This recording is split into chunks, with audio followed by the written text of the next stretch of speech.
Thank you. Well, a very warm welcome, everyone. My name is Tim Middleton. I'm a new theology fellow at Regent's Park College and the new director of the Centre for Baptist Studies. And it's great that you can all join us today. Just to flag a couple of other events that we've got coming up at the Centre for Baptist Studies. In 2 weeks' time, we have another book panel looking at another book that has been published recently. That's the book of Sam Sharp lectures. So thank you, Alan. So that's in 2 weeks' time. And I think Alan is kindly going to put a link in the chat if you'd like to register for that event. So that's the 22nd of February. And then on the 9th of May, we have an in-person one-day conference on Baptists and biblical scholarship, historical and contemporary reflections. That includes tea and coffee and lunch and is entirely free. But you do need to register for that. And again, the link will go in the chat shortly. I think Alan also is kindly going to put the link to our mailing list in the chat. So if you're not already on the mailing list for the Centre for Baptist Studies, please do join that. Today, I'm absolutely delighted that we're here to celebrate the publication of this book, Voicing New Questions in... Sorry, my camera's not quite picking that up, but you can see the green cover there, Voicing New Questions in Baptist Identity, edited by Elisa Louis and Andy Goodliffe. And so I'm going to hand over to Andy now, who's the Deputy Director of the Centre for Baptist Studies and lecturer in Baptist history here at Regent's, as well as being one of the co-editors. And Andy's going to take us through a few different people talking about the book and responding to the book. So over to you, Andy. Thank you, Tim. The things you have to remember to unmute yourself. It's great to welcome you this afternoon as we talk about this book. I think my camera's a little bit better than Tim's. There you go. If you haven't got a copy, you can get a copy on Amazon after this occasion. Some of you may have the book and you've already been looking at it and reading it. Hopefully you've been enjoying it. Today is just an opportunity to allow some of the contributors just to share briefly about their chapters and then allow two people, Lisa Kerry, Regional Minister Team Leader of the Central Baptist Association, and Anthony Clarke, Senior Tutor and Tutor in Pastoral Studies here at Regent's Park College, both to respond to the book, and then we hope to have some conversation about it. Back in 1986, some of us were a lot younger, some of us might not even have been born, but the Reverend Dr. Brian Hames gave some lectures to the Yorkshire Baptist Association called A Question of Baptist Identity. And I guess from that point on, Baptists have been engaging with what it is to be Baptist and our questions around our identity, even to the point that in 2011, a fresh shift and a collection of essays in honour of Brian Hames echoed that title again. And this book, now a decade on from that fresh shift, wants to ask the question again, but from a different kind of point of view. The context of this book was to recognise that most people who've been writing about and thinking about Baptist identity have tended to be white and male. And they have done some wonderful work and we very much appreciate it. But what is it to bring in some other voices, some younger voices, some newer voices? And that's what this book is seeking to do, to bring some new questions to the question of Baptist identity. And so hopefully, please note the title, it's Voicing New Questions, not Voicing New Answers. And so it's an invitation to our Baptist family to engage perhaps with some new questions about what it is to be Baptist here in the 21st century and going forward. So it was the delight to edit this book with Dr. Alicia Lewis, and I'm going to hand over to her to say something more briefly about the book and her own chapter, and then we'll hand over to Ruth Moriarty and Martin Hobgin, who both offered us chapters in this book to talk briefly about their contribution as well. So, Alicia, over to you. Hi, thank you so much, Andy. Welcome, everybody. I hope you can hear me. So, Voicing New Questions for Baptist Identity is a dynamic collection of chapters, the contributors being scholars, ministers, and practitioners. And the writers have engaged in the ongoing conversation of Baptist identity. And from its inception, who are we, till the end, who will we be, where are we going, what is this? It's an ongoing conversation. It's not a new one. Every decade, even every year, sometimes new challenges arise, new ideas, things from the outside coming in, force us to continue to have the conversation about identity.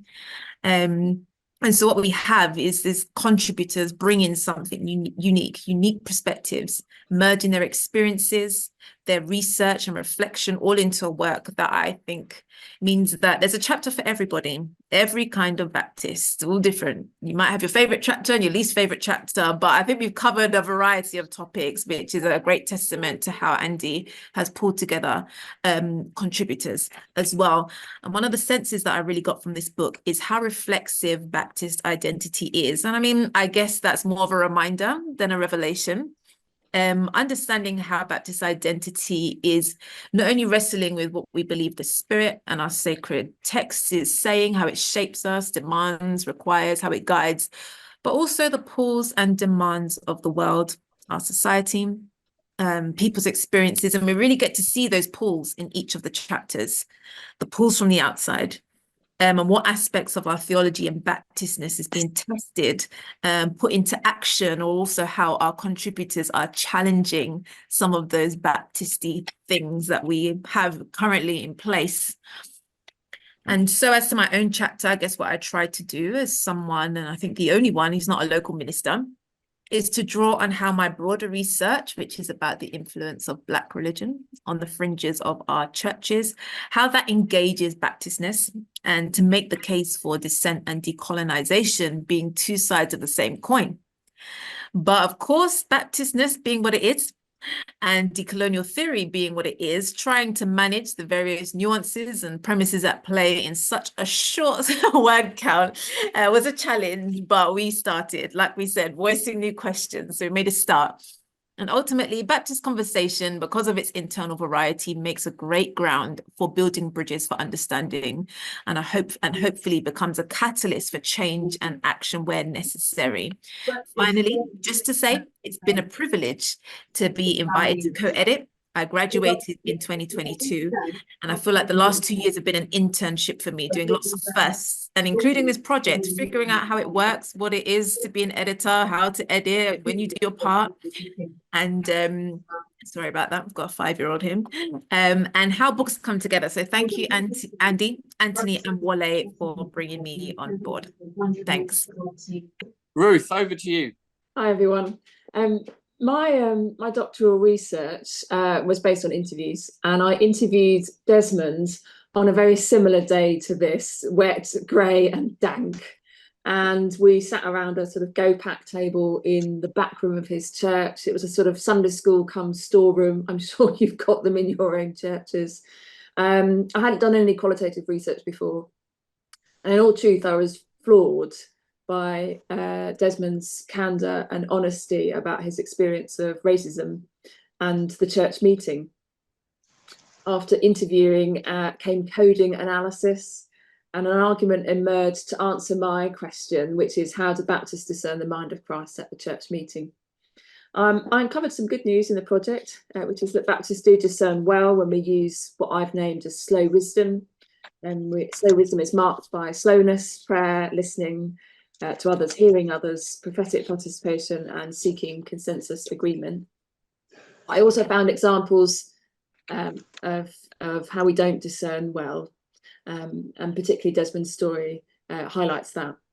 In fact, I think sometimes we try to discern against our theological principles of believing that all members might be participating in the body of Christ, and as members.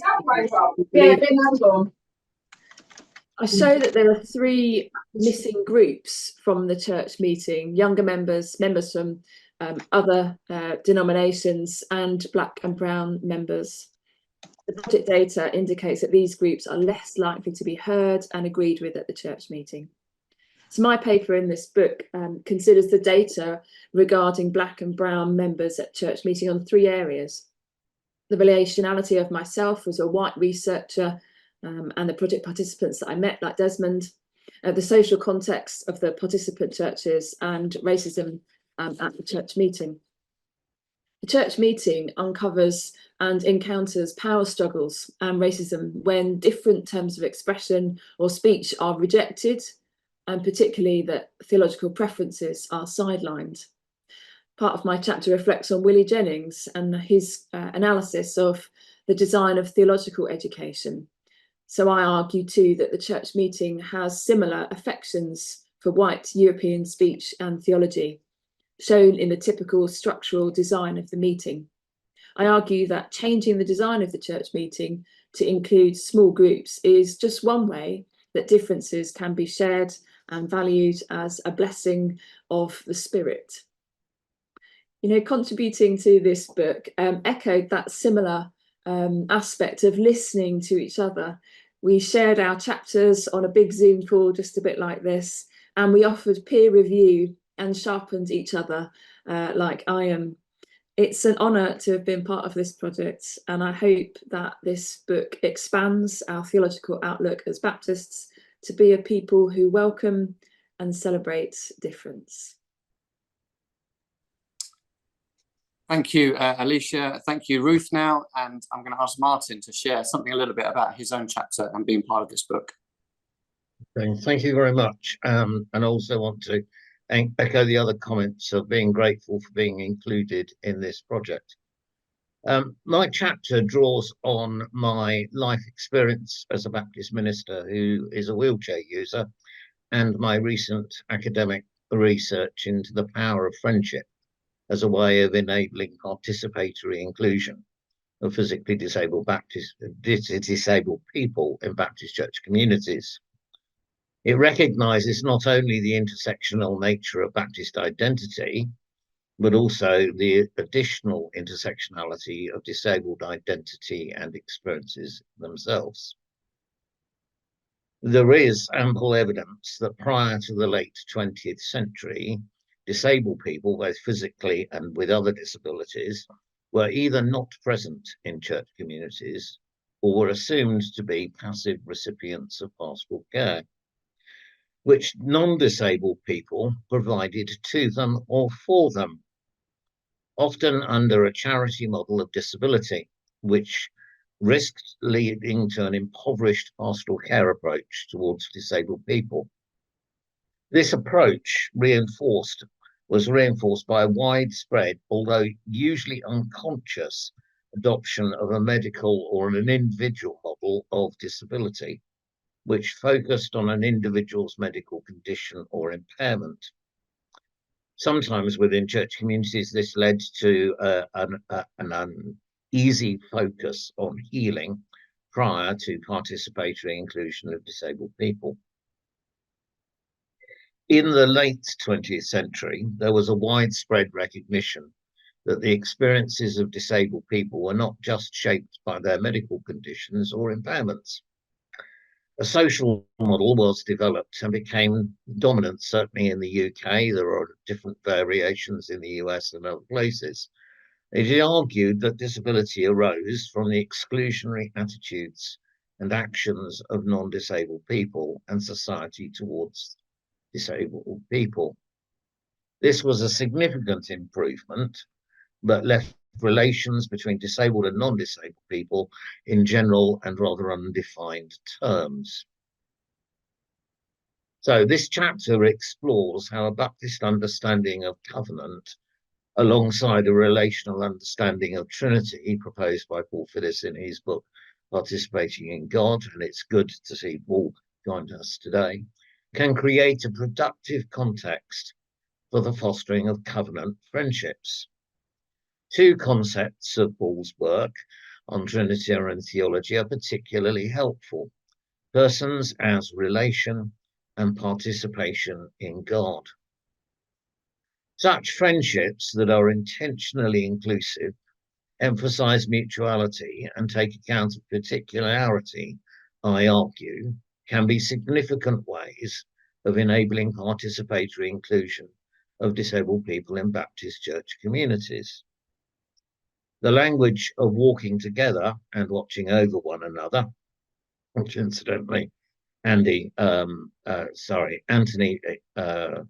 covered in our recent ministers' conference, are powerful metaphorical ways of understanding our gathered covenantal understanding of church communities. And this can, I suggest, be enhanced by thinking about these relationships as friendships. These can foster participatory inclusion, and so enrich Baptist church communities with a wealth of experience and spiritual gifts and perspective of those who identify as disabled, as they fully participate in congregations, associations, and Baptists together. The experience of disabled people in churches, not just Baptist churches, has been one of marginalisation. There are signs that this is changing, and participatory inclusion can become the normal experience rather than the exception. And this inclusion in this project enables, once again, the voice of disabled people to be heard within the wider church community. Thank you, Martin. Well, there is a flavour of just some of the chapters in the book. If you haven't got it, hopefully that's whetted your appetite. It's a great pleasure to ask Lisa and then Anthony to respond to the book, having had a chance to read it over Christmas. So Lisa, let me invite you first, and then Anthony, just take up the baton straight away afterwards, if you're able to. Lisa. Thanks very much, Andy. It's a real pleasure to respond to this book. It was a pleasure to read it. I really enjoyed it. And I think the first thing to say about it is that it showcases a beautiful variety of voices and tones within our Baptist family, singing the song of Baptist identity in a wonderfully contrapuntal style, the thoughts and challenges interweaving with each other in their different melodies and enhancing each other as they rise and fall with hope and a degree of sadness, I have to say. The sheer diversity of vantage points with which we see ourselves from this book is a bit dizzying at times, but this is important as it reminds us that Baptist ministry is never just one shape, and neither is Baptist life. But rather than this being a comfortable vista, this book challenges us with things we didn't know, and many things we did instinctively know and yet need to hear out loud. I do have a slight question as to the audience. The tone of the book is really quite academic in places, and yet I feel the subject matter is so vital and universal. It would be a great shame if the academic language was a barrier to Baptist church members rediscovering who they are within the pages of this book. So Ruth Moriarty's chapter takes us to one of those places where we rediscover who we are. Her challenge to abandon the notion of whiteness as normative in Baptist churches requires us to accept that this is true in the first place. And her work on church meetings and the comments from her conversations with those who lead and take part in them shows this uncomfortable truth to be very present. Her work highlights what so many of us have known for many years, that our model of church meetings favours the white, confident extroverts among us and disadvantages anyone else. And the loss of all that wisdom as we seek to discern the will of Christ together is sobering. And Ruth's suggestions for how we can change the way we meet are important, really important, for our ongoing life together. Simon's honesty about his experience of communion services helped me to realise again how plain weird our practice is to those outside our community. And as a minister who still feels a little bit uncomfortable about a communion service I once led with teenagers that featured Coke and crisps, I was helpfully taken back to the essence of the meal we share so regularly.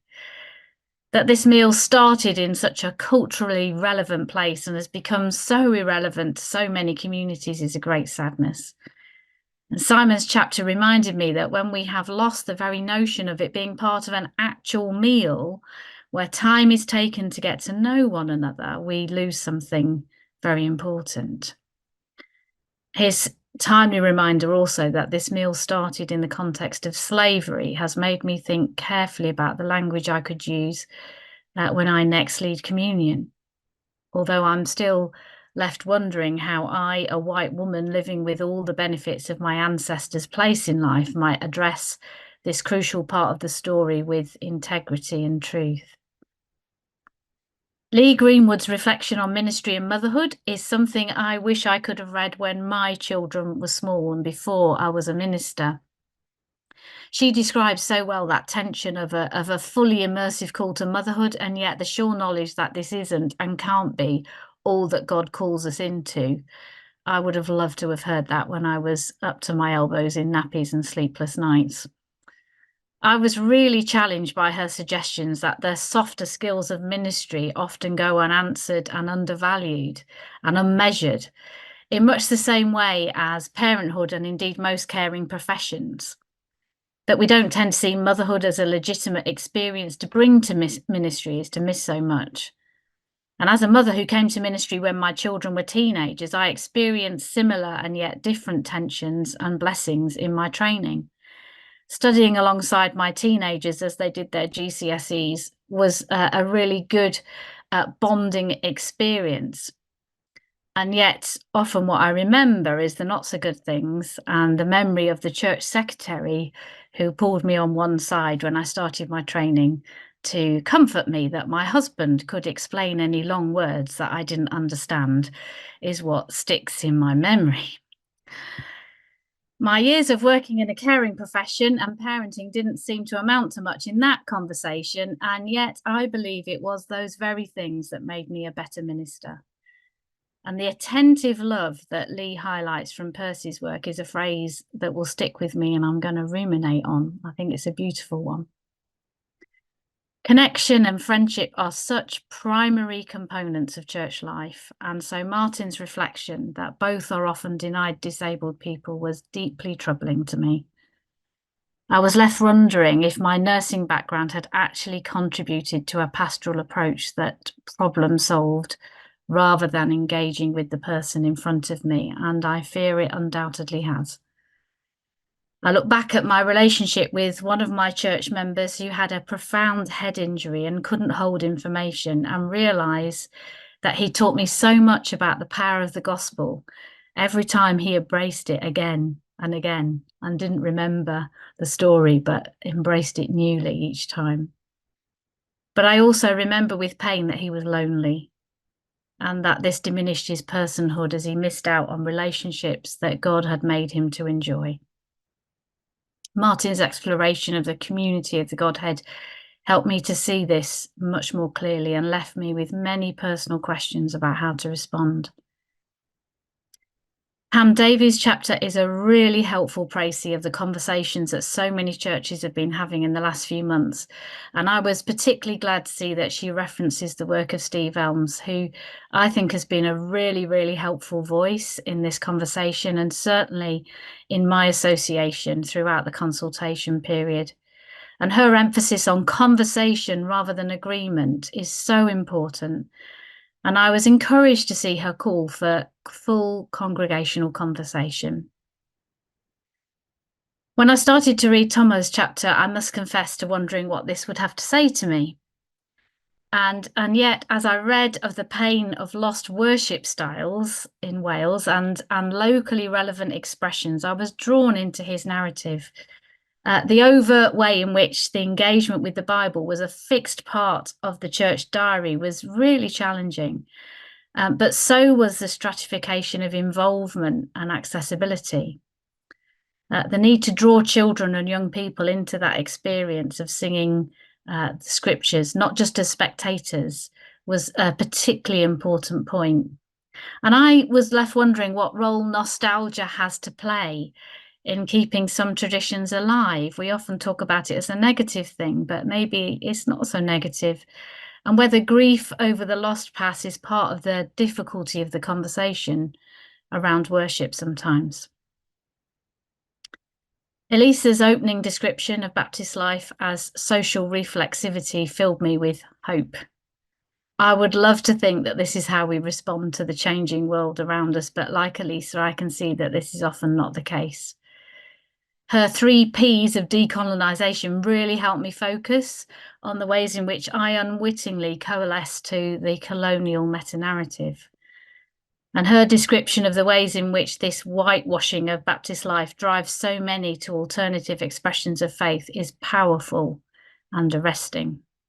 It's not an easy read, but it's one we need to read. And finally, Tim Judson's chapter on living with lament took me back to some more familiar ground. In my nursing and ministry life, I've spent many years caring for those at the end of their lives, often at very young ages. And the need for honesty and anger in those situations is something I've learned to cherish. Tim's experience of living with uncertainty and the humility this engendered in him reminded me of the profound and precious nature of these moments and the pain. His chapter embodied what I have found so very helpful about this book. Its rugged determination to root the theology in the midst of lived experience made this book an emotional read for me. There was much I didn't know and should have known. There was much I did know and should have acted on. There was hope in the form of our Baptist ecclesiology that, at its best, allows us to wrestle with difficult questions. And yet what we so often experience is the superficial fixes and comforts like the ones offered in good faith to Tim. Writing from such a personal vantage point does, of course, mean that there is a risk of too much particularity for this book to be universally helpful. However, I feel the contextual nature of the writing is its major strength, and the individual stories are the doors which reveal our shared theology. Perhaps every age is crucial in the history of a movement. However, it feels just now as though we need to be particularly aware of our Baptist identity and the gifts it gives us, not just to survive, but also to thrive.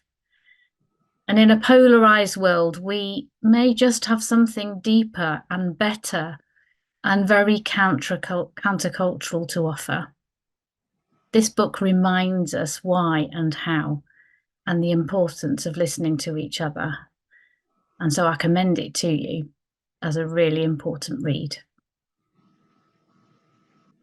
Thank you, Lisa. It's a pleasure to be involved in the discussion, and I also am very grateful for all the contributors and what they have put together for this really important book. Lisa's helpfully talked about a number of the chapters, or all the chapters, in a little bit of detail. Let me do something different and step back a little bit and make one or two reflections more generally on the book itself. The book raises important questions for us on how we do theology at all. The book's different to Brian Hames' original, of course, not just because it's co-authored by a number of different people, but actually because it wants to do theology in a different kind of way. So this is something Lisa picked up at the very end of her comments. All the chapters begin with experience. And therefore, one of the things that the book does is want to say to us that experience can be an important part in our theological discussions.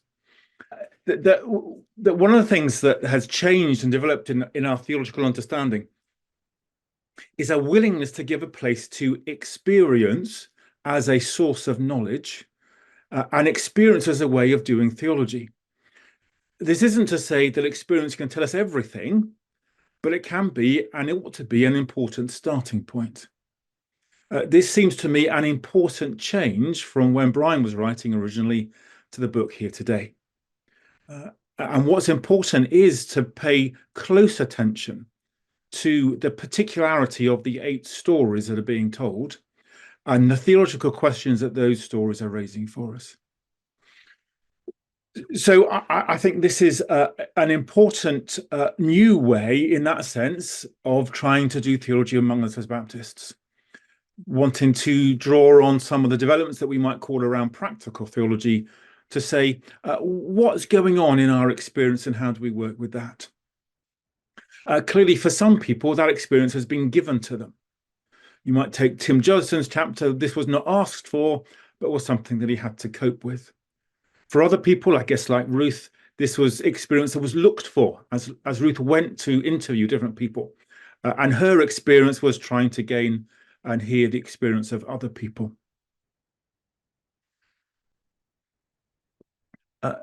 The second thing perhaps to pick up from that then is, Andy mentions the title. This is about voicing new questions. And clearly the questions rightly have been voiced out of that experience. Where the Crimsons have said this is something to do with my experience of Baptist life, and out of that come important questions that we need to listen to, hear, discuss, and respond. A third question, then, of course, is how the conversation carries on. If the book attempts to voice new questions, where do we carry on with the conversation? The book at times explicitly tackles some of those issues that might traditionally be thought of as Baptist principles or issues of Baptist identity. There is a chapter that touches on the church meeting. There is a chapter that touches on communion. In other ways, the chapters touch on Baptist issues, identity principles, a little more obliquely. And so the important question it will be good to talk about, I think, is where we carry on with the conversation, and how the vital questions and experience raised by the book allows us to carry on a conversation. For example, Thomas's chapter raises important questions about the place of the Bible in our churches. It does it in a very particular way, but it raises an important question, which is always fundamentally part of Baptist identity, is how do we read the Bible together? A number of the chapters talk about the question of how are a variety of voices heard in our churches, given our fundamental belief in the priesthood of all believers. So, like Lisa, I'm grateful for the contributions that have been made. I want to honour them, and I want to ask, how will these not be lost, and how will the conversation carry on? Thank you both, Lisa and Anthony, for saying some very nice things about the book, which is always good to hear, but leaving us with some challenges as well about how this book finds a life that reaches a wide amount of people and doesn't just be something that ends up on the shelf. And I guess here's an opportunity to invite some wider conversation from those on the call this afternoon. But let me first of all just highlight, it's great to have Simon J, Pam Davies and Tim Judson on the call as well, three of our other contributors to this book. And you've had a flavour of their chapters from Lisa's little bit of a summary, but do go and read and enjoy their chapters. And it might be, as we have this conversation, we've got about 25 minutes, that they want to have an opportunity to say something as well. If you would like to speak or say something, it would be great if you could just highlight that in the chat. You can either put your question in the chat or just signal that you want to say something or in some other kind of way. But we'd love to hear, for those of you who have already got a copy of the book, any kind of other short responses, so we have enabled enough people to talk, but some questions or perhaps picking up something that Lisa and Anthony have offered in their own response to the book. So I think at the moment, if you put something in the chat, it should be seen by everybody. Otherwise, Alan, if we could go to see the whole screen, people, we might also find that way of highlighting anyone who might just want to offer something to say. And let me say, Simon, Pam or Tim, if there's something that you want to say as contributors to the book, do signal, and it'd be great to have some conversation. While anyone's gathering their thoughts, if Ruth, Alicia or Martin want to respond to the respondents, feel free to do that. Yes.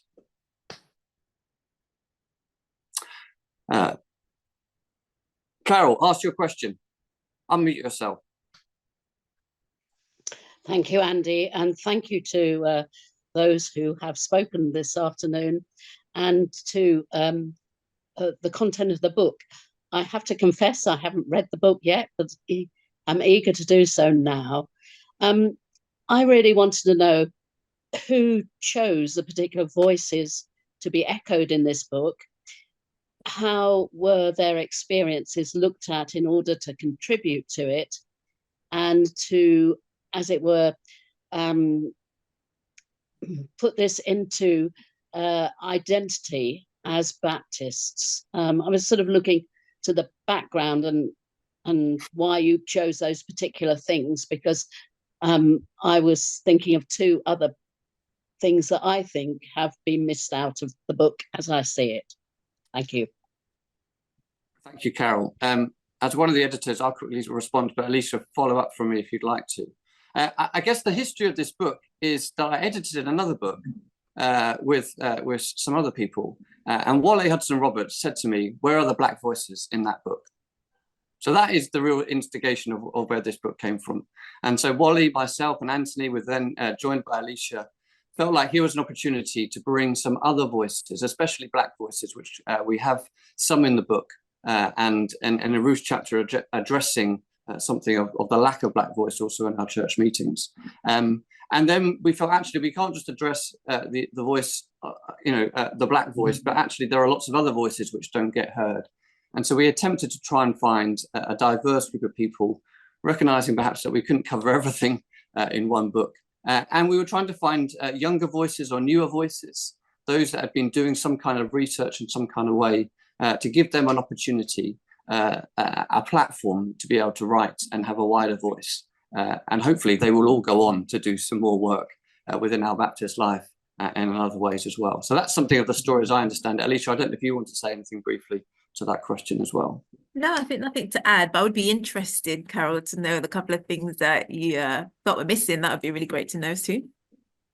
Well, I was particularly thinking of, in the light of, I don't know what Martin's written vis-a-vis friendship and the Trinity, but I was thinking of singleness within that as one particular thing, and that's singleness right across the board, from sort of life singleness to those who've become single due to circumstances in their life. And then I recognize that you're trying to get to the younger, perhaps age group, but I do think that aging has to be addressed as well, within looking at the Trinity and things around that. Thank you, Alicia. Well, Carol, it sounds like there's going to be a sequel called Further New Questions for Baptist Identity, perhaps. And I think that is, that's picking up something what Anthony was saying in his response, that actually we need to have a lot more work reflecting from context and experience and what that might mean in conversation with our Baptist history and where we are today. I guess most Baptist identity is done by looking at the past. And I guess what we were trying to do in this book is look around us about who is at the table today and bring that into conversation in some particular way. John, I don't know whether yours is a question or a comment, but if you wanted to share it, John Hudson. Yes, I mean, I just observe, I find it fascinating. In the last 10 years, there's been a whole series of features made available for websites to make them more accessible to people with disabilities. I have yet to see a single Baptist website that uses them. Okay. Well, there's a bit of a challenge there. Martin, I don't know if you want to respond very briefly to that. Well, I've made a point to pick it up. John, can you contact me? I can put my email address and give me some examples. And I'm part of the disability justice group within the union, and I can use that route probably to raise it. I am troubled, significantly troubled, that at the very minimum, our Baptist Union website might not appear to use those. It doesn't. I have a friend in ministry who is blind, but they may be relying on their own technology in order to access the website. Okay, I'll message you, John. Is that okay? Will you be able to pick up my email if I message you directly? I think so. So, John, thank you for that comment, and Martin, your response. I wonder if there's other things that people might want to ask or to make a comment about. I guess I'll make a quick comment. Excellent, Simon. Well done. Yeah. So I guess it's coming back to the accessibility of the book in terms of the theology. So obviously I've read it, and I would be interested to ask those others who have read it, how accessible do people feel, particularly in terms of the theology? I think the issue with us theologians is sometimes we get a little bit in our own world, We start throwing in these big words that we just assume that everybody can understand without having a dictionary in front of them. So I'm always aware of that. But also in terms of, is this a book that we could quite comfortably recommend to anybody that comes to our churches or our context and say, oh, read this if you want to have an understanding of different voices within the Baptist family?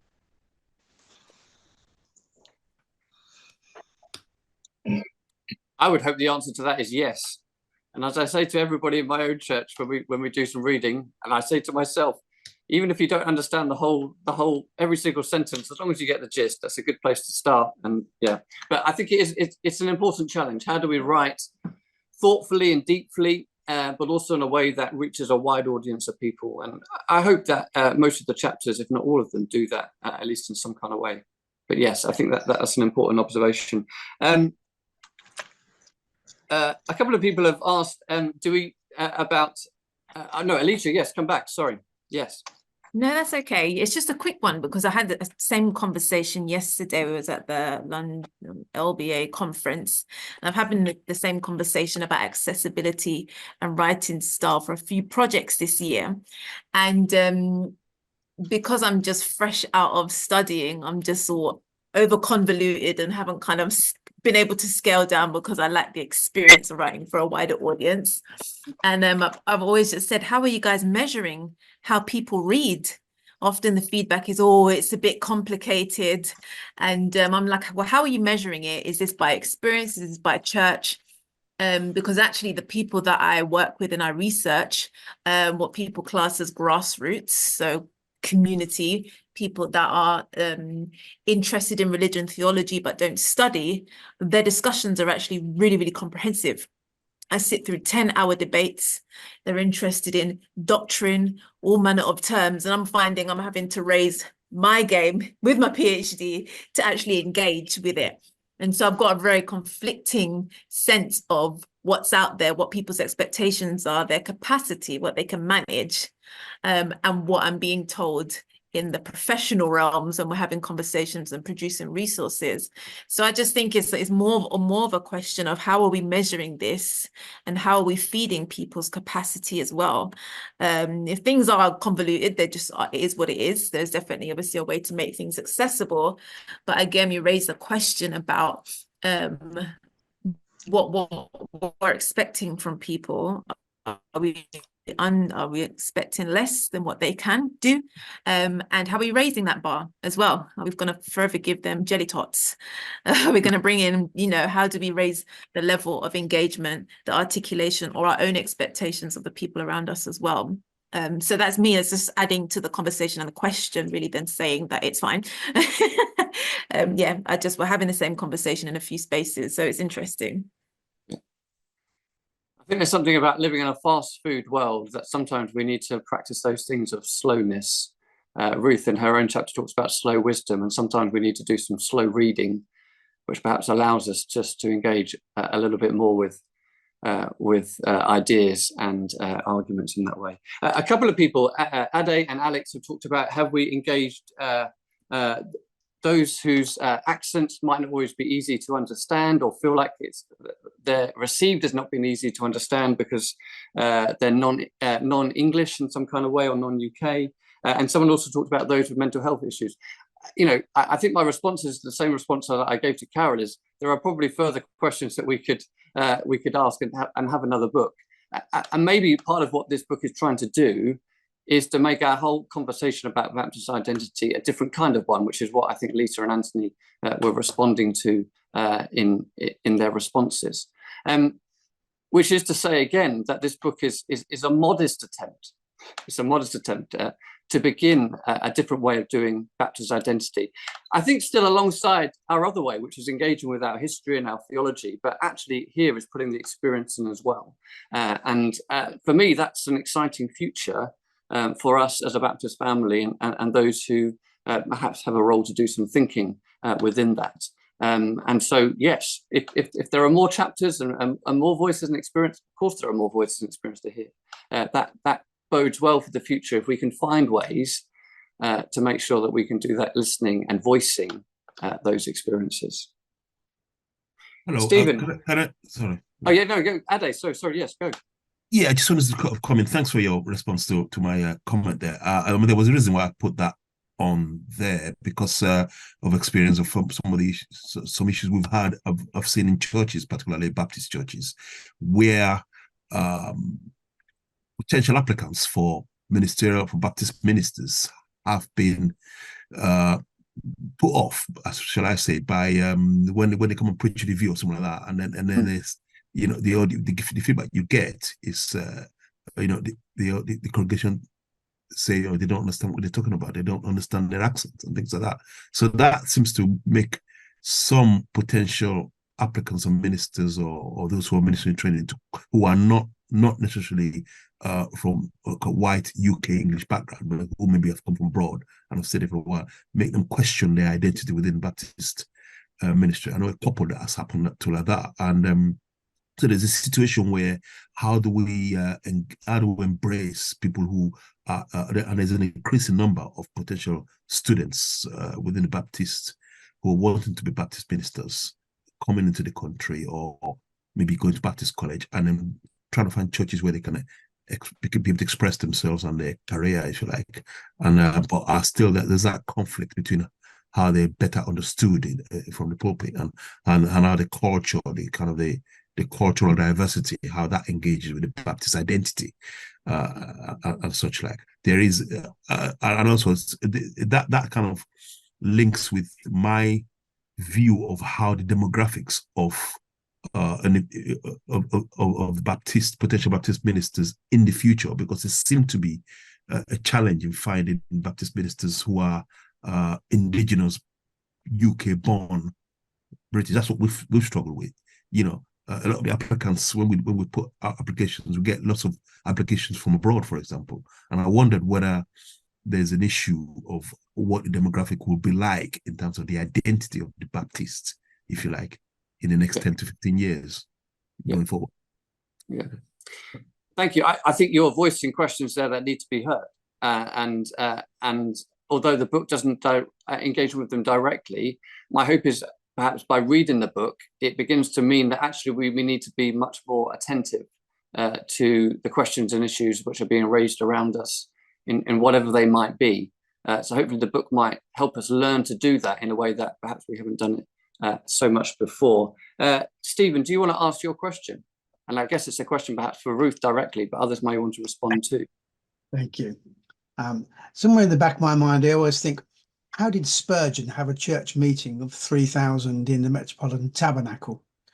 I guess my question or comment is, and maybe others who are involved will be able to speak from experience, is that church meetings have become fewer and fewer.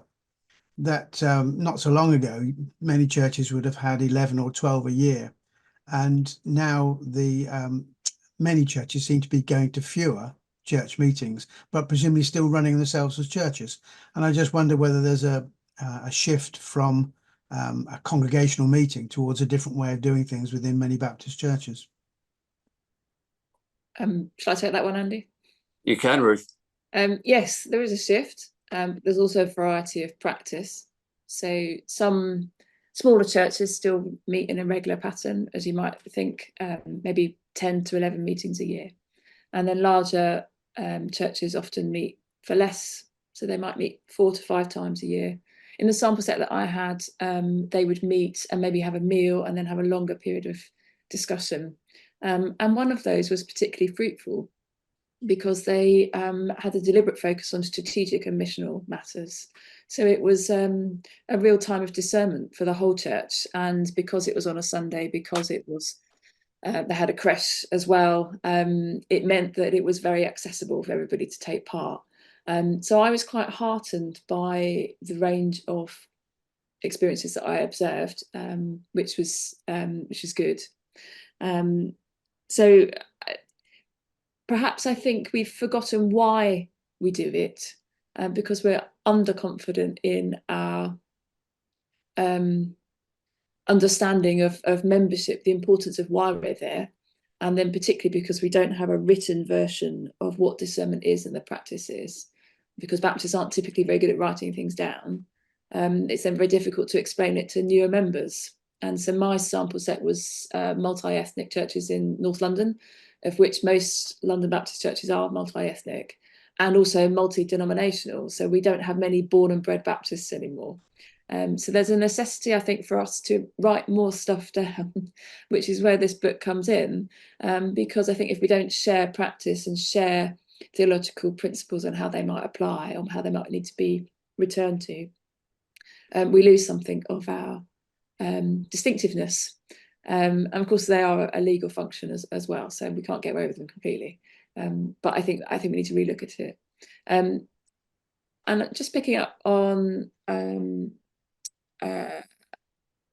Ade's question, part of my chapter does address particularly how different speech patterns are welcomed or unwelcomed in the church meeting.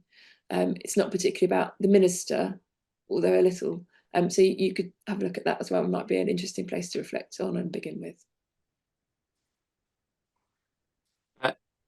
Stephen, I think your question is a good one, and we've had a couple of more comments from Alison and Jane about saying actually there are less places perhaps in our wider or national life for conversations, which I guess takes us back to Anthony's response again, we're asking new questions, voicing new questions in this book. Where are the places in which they could be explored and answers might be found?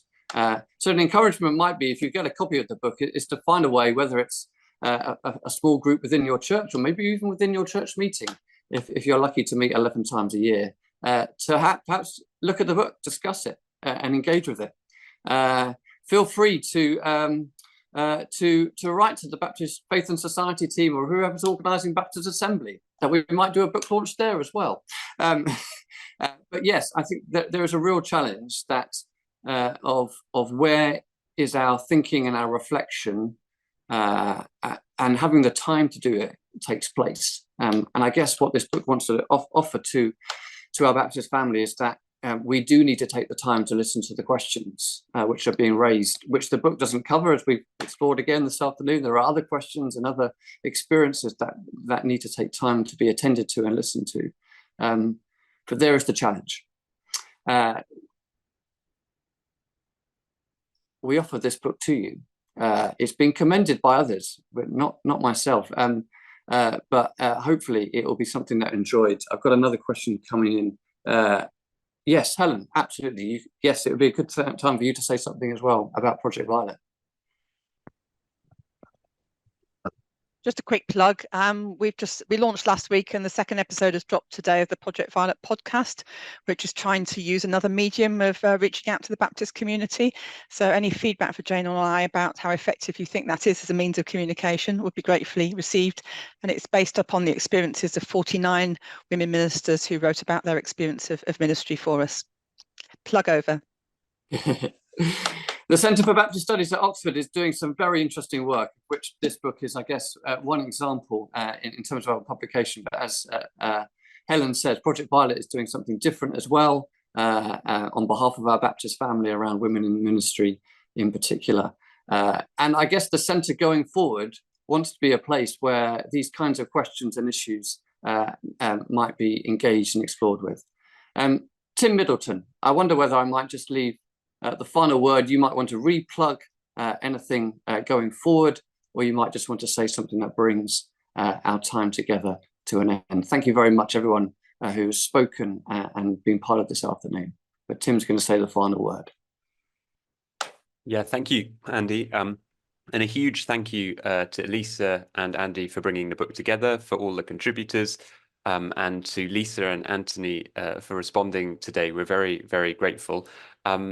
And I'm not entirely sure if anyone has quite said it yet. Congratulations. This is a book launch. Well done on the book. It's brilliant news. Elisa's kindly put the link in the chat if you'd like to go and buy a copy of the book. And just a very brief reminder of 2 more events coming up at the Centre for Baptist Studies. 2 weeks' time, a book panel discussing the Sam Sharp Lectures book. And then the 9th of May, an in-person event at Regent's Park on Baptist and biblical scholarship. It's a day conference completely for free. Just register online. But otherwise, thank you very much indeed, everyone, for coming today.